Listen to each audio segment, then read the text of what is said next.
The call came at 2:03 a.m. Dad's name lit up my phone in the dark, and for a second, I almost ignored it. He hadn't called me in months, not since my birthday. When I didn't pick up, he left a voicemail. Just heavy breathing and 2 words that froze me where I sat. It's happening. I think about that birthday a lot.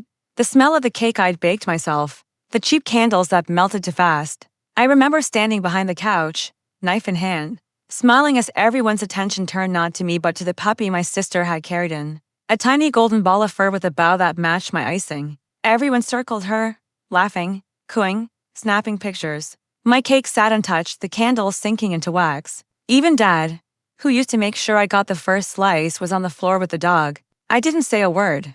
I just smiled and memorized every face that forgot me. That was the last night I let them make me feel invisible. It wasn't always like that. When Mom died, I was a quiet one who kept things together, made dinner, ironed Dad's shirts, tucked my little sister in at night. She was 9. I was 17. Dad used to call me his rock.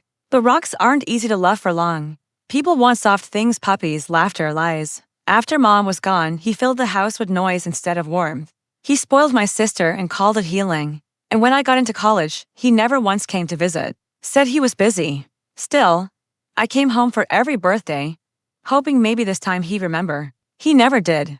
That night, lying in bed, I heard them laughing downstairs, Dad, my sister, the dog, their new little family. Mine didn't fit anymore.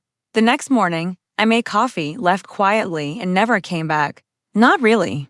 The plan started small. I found an inheritance file in Dad's drawer. Overheard a conversation I wasn't meant to. He was planning to leave everything to my sister, said I'd grown too distant. I didn't react. Feelings are traps for people who still crave approval. I didn't need approval.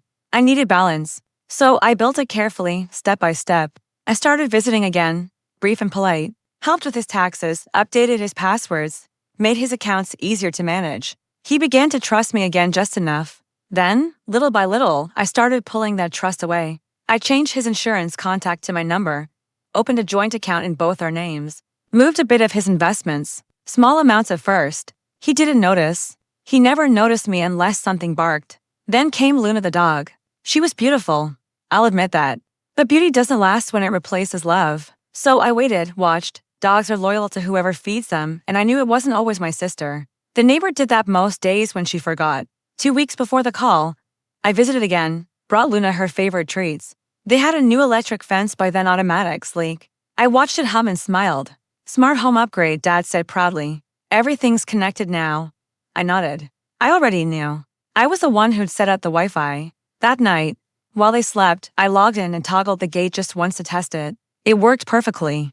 A week later came the storms, thunder, rain, wind. Systems glitch in storms. Or at least, that's how it looks. The call came at 2:03 a.m. It's happening. The storm had fried the system. Luna ran into the road. Dad chased her.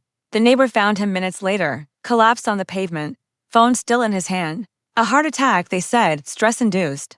My sister posted a photo of Luna's collar on social media, with the caption, "He loved her so much." No one mentioned me, not once. After the funeral, I sat alone in his study. His will sat on the desk, printed but unsigned, half the pages missing. I smiled. I deleted the latest draft weeks ago, the one cutting me out. When the estate lawyer called, his voice was uneasy. "Your father didn't finalize any changes. Everything goes to you," I thanked him calmly. My sister cried when she found out. Said it wasn't fair. I told her quietly, fairness is just perspective. Sometimes, late at night, I replay that voicemail. The heavy breathing.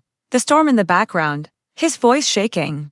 It's happening. Maybe he meant the heart attack. Or maybe he finally understood what happens when you ignore a child, long enough for them to become the storm. Either way, I let the message play to the end. Then I whisper into the silence, "Yes, Dad."